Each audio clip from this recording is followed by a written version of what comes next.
আসসালামু আলাইকুম। প্রতিদিনের মতো আমরাও আজ এলাম রমজানের বাজার করতে। এখানে আপনারা দেখছেন আমরা কিছু আপেল নিলাম, যার দাম ছিল ৩২০ টাকা কেজি দরে। আমরা ১ কেজি আপেল এবং কিছু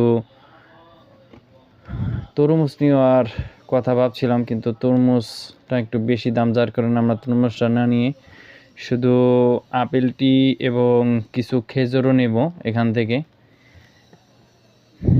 দোকানদার আমাদের সাথে খুবই ভালো ব্যবহার করেছে, তার আচরণে আমরা খুবই সন্তুষ্ট। সে ২৮০ টাকা রেখেছিল, আর কিছু আমরা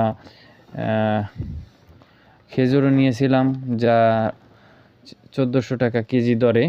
আমরা সেখান থেকে কিছু খেজুরও নিয়েছিলাম এবং আপেল নিয়ে আমরা প্রতিদিনের মতো বাজার শেষ করেছিলাম। ভালো লাগলে ভিডিওটি শেয়ার করবেন। ধন্যবাদ। আসসালামু আলাইকুম।